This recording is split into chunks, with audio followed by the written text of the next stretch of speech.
બિહારમાં વિદ્યાર્થીઓ પર લાઠીચાર્જ મુદ્દે રાજકારણ ગરમાયું. પ્રશાંત કિશોરે કહ્યું, નીતિશ કુમારની કારકિર્દી પૂરી. બિહારની રાજધાની પટનામાં છેલ્લા કેટલાક દિવસોથી ચાલી રહેલા બીપીએસસી ઉમેદવારોના વિરોધમાં હવે રાજકારણ શરૂ થઈ ગયું છે, જેમાં અલગ અલગ પાર્ટીઓના નેતાઓ એકબીજા પર સતત આરોપ લગાવી રહ્યા છે. હાલ બિહારમાં આ મુદ્દે રાજકારણ ગરમાયું છે.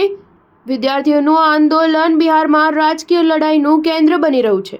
જનસુરજના નેતા પ્રશાંત કિશોરે રવિવારે પટનાના ગાંધી મેદાનમાં વિદ્યાર્થી સંસદ બોલાવી હતી. આ પછી મોડી સાંજે પોલીસે વિદ્યાર્થીઓ પર લાઠીચાર્જ કર્યો હતો. હવે આ અંગે પ્રશાંત કિશોરે મોટું નિવેદન આપ્યું છે. તેઓ આજે પત્રકારો સાથે વાત કરી રહ્યા હતા. પીકેએ કહ્યું કે નીતિશ કુમારની કારકિર્દી ખતમ થઈ ગઈ છે. તેઓ વધુ એક વર્ષ માટે મુખ્યમંત્રી તરીકે કામ કરશે. પોલીસને આડકતરી ધમકી આપતા કહ્યું કે જે પોલીસ અધિકારીઓને હીરો બનવાનો શોખ છે તેમણે સમજી લેવું કે એક વર્ષમાં સિસ્ટમ બદલાઈ જશે.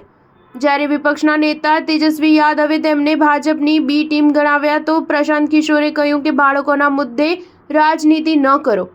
લાઠીચાર્જમાં ઘાયલ થયેલા ઉમેદવારોને મળવા હોસ્પિટલ કેમ ન ગયા? લાઠીચાર્જ વખતે તમે કેમ ન આવ્યા?